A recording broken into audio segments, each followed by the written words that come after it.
Great.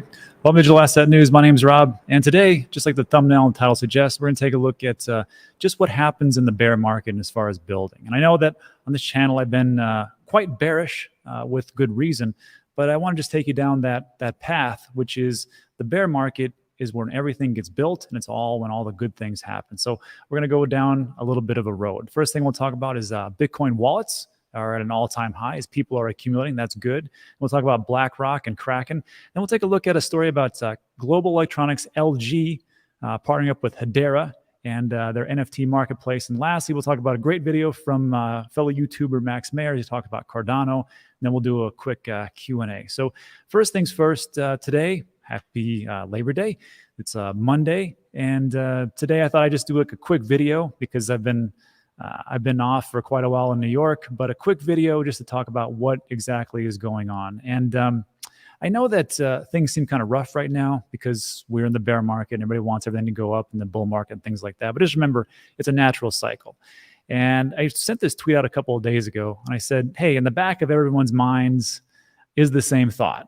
Will there ever be another bull run, or will we have a bear market forever? And I said, typing that right now sounds ridiculous, and it really is, but it's just a natural progression. As we go through these markets, we start to think about, like when we go into a bull market, we sometimes think, oh, this will never end, everything will go up forever. And then that's when people get caught. And then of course, when we get to a bear market, as we see just sideways action, choppiness, and we put in lower lows, people start to think, man, is this ever gonna go away? And it does. It's just that you have to remember, this is the time for building. And we take a look at it. There's a great chart. Again, look into Bitcoin. It's a free website. Links in the description. It's got some pretty high quality graphs. For the Bitcoin wallet sizes of more than one Bitcoin, we're at an all-time high today. All-time high. So wallets that have more than one Bitcoin is at, gosh, where are we at? Let me blow this up.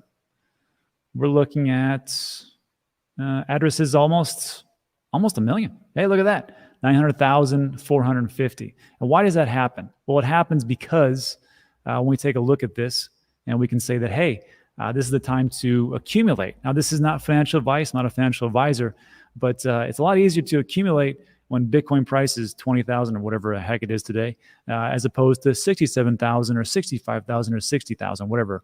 So today is just one of those days where it's like, hey, this is exactly what happens in bear markets. People accumulate, and we build that platform so we can build up all these things. And of course, when the bull market comes in and everything becomes overheated, it topples over, and we just start the whole process again. So just remember, nothing goes up forever and nothing goes down for all time.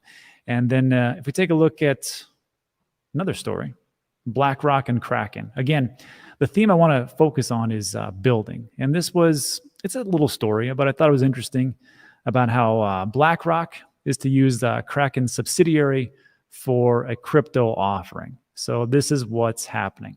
Blackrock, BOK, which is the world's largest asset manager. I think they have like 8.5 trillion assets under management. They used to have 10 trillion, but even they're in a bear market just like us, and they've lost some of their valuations, and that's okay. But this is when they start to build, right? Just like us. Last month, BlackRock teamed up with Coinbase to make Bitcoin directly available to its institutional clients. And everybody was talking about how great this is and how fantastic it is. But just remember one thing, that BlackRock is here to change their bank account. They're not here to change the world. So they're here to make a profit, and they will sell and they will dump on you. And that's just how it goes. So just remember that people always cheer the institutions, but just remember, they've got to answer to a lot of high net worth individuals. So don't think that they're here to hodl forever, but it's great when they buy in. Anyhow, the launch of, or actually shortly after, BlackRock launched a spot Bitcoin private trust for its US-based institutional investors. We all know that. The launch of BlackRock's Bitcoin fund is a sign of how far crypto has matured as an asset class. Benchmark CEO Sui Chung told CoinDesk, great. CF Benchmark falls under the Crypto Facilities Group of companies, a member of Payward, which owns and operates crypto exchange KRAKEN. KRAKEN bought Crypto Facilities in a deal valued at $100 million. So it's not like it's a big thing. All they're really doing is just for data analysis, and they're kind of pulling in this information from a KRAKEN subsidiary. So it's not like it's the big thing, but it's just a step in the right direction. And again, they're offering that Bitcoin private trust.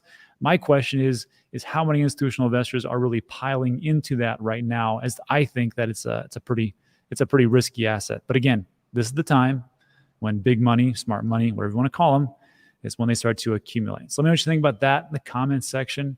And then we'll talk about this one, Global Electronics, LG, and Hedera Hashgraph. And this has actually been going on since 2020, as a matter of fact. I just found it interesting about what's going on. So LG Electronics launches NFT platform, lets users buy and sell digital artwork. I don't really care about the artwork of NFTs. I care more about the functionality, and we'll talk about that in a second. But this is just interesting about how things are being built. So LG Electronics said today it's released its NFT platform, LG Art Lab, which lets users discover, buy, sell, and trade NFTs on the smart TVs, on LG smart TVs. I think that's interesting. I don't know how people are going to sign up for that, but maybe just for the novelty of it, sure. The announcement comes roughly 8 months after LG Electronics said its press conference that it plans to incorporate NFT features into its smart TVs. So just one more avenue, one more exposure. This is where it gets interesting. LG Electronics partnered with Hedera Network, Hedera Hashgraph. Wally PTO, built on Hedera, has been developed since September 2021. The partnership between Hedera and LG Electronics was initiated in 2020 when LG joined the Hedera Governing Council, which includes Google, IBM, Deutsche Telekom, and Indian Institute of Technology. And one of the representatives said that Hedera allows users to transact for less than a fraction of a penny, a fraction, 0.001 cent per transaction, with no high gas fees or hidden costs, meaning that there's no hidden costs associated with the NFT platform. And that's the big story. So I was thinking to myself, well, if it's going to go that route, I got to tell you right off the bat, that's pretty good. If you take a look at the transaction fees for Ethereum, even though we're in a bear market and people aren't using Ethereum as much, I think we're around $3 and some change. Correct me in the comment section. But if you can get that down to a fraction of a penny, I think then you start to talk about adoption. I know people talk about the mergers coming up and everybody's super, super excited. That's not going to change the fees. I'm sorry, folks. You're not going to see that until the third leg as far as sharding comes into play. So we still got a long way to go with Ethereum, even though everybody builds on Ethereum, everybody talks about this, but here's another option, Hedera. So this led me to just the thought process of, well, first of all, how much does Hedera cost? Because I'm an investor, and right now it's 6 cents. And it looks like they're doing a lot of things behind the scenes and working out with some pretty big individuals.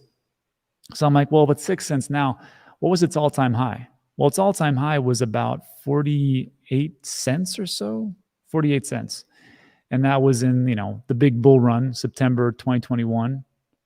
And then, of course, it came down, it came up a little bit. And now here we are down here. So this isn't investment advice, but if you like what you see as far as what's going on with Hedera, and maybe if you think, wow, I think it can go back to its all-time high, then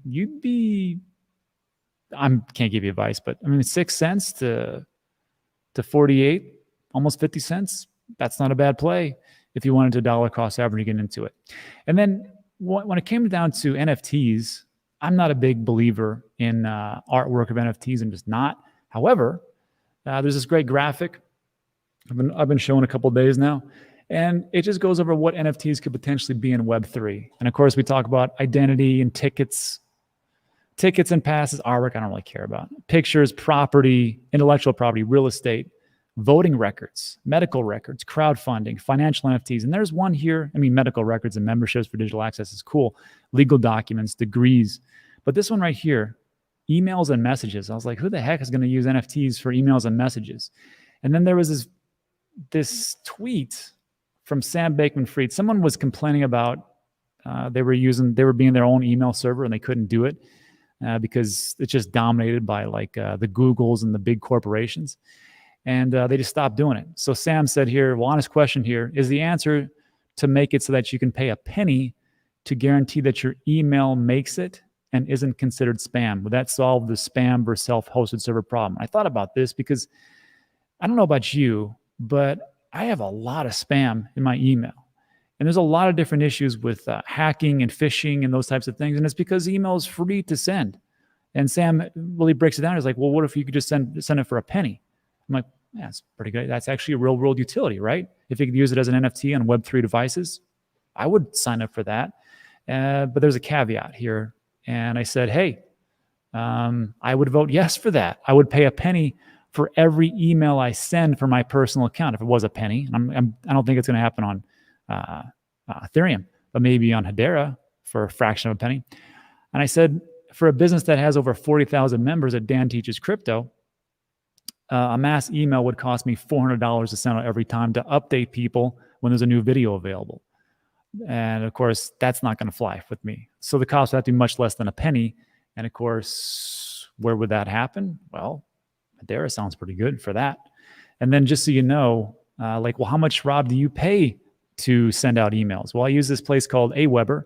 It's an autoresponder. And we've got over 40,000 members at Dan Teaches Crypto, 100% free. Check it out. All the information that I can possibly muster is in there. And I pay this roughly $150 per month to send out emails. And they're not spam. I send out very rarely. But as you can see, if it was a penny for $400, that's not going to happen. And even a fraction of a penny. This is where we go to mass adoption. And I think there's options out there. And now I see that there's actually, hey, there's some actual real world utility that actually makes sense to me for emails and other things. So let me just think about that in the comments section. Let's finish up with just real quickly, and then we'll get to the Q&A. There's a great video, and it was put out by, wrong one, Max Maher. And if you don't know Max, he's got a great YouTube channel. And he talks here about Cardano. He talks about what's going on as far as the projects being built, specific products that he likes. He talks about World Mobile. He talks about Meld. He talks about Liquid products that I also like myself. And he just talks about how, and when he makes the case, it's almost like this is ridiculous to call it a ghost chain.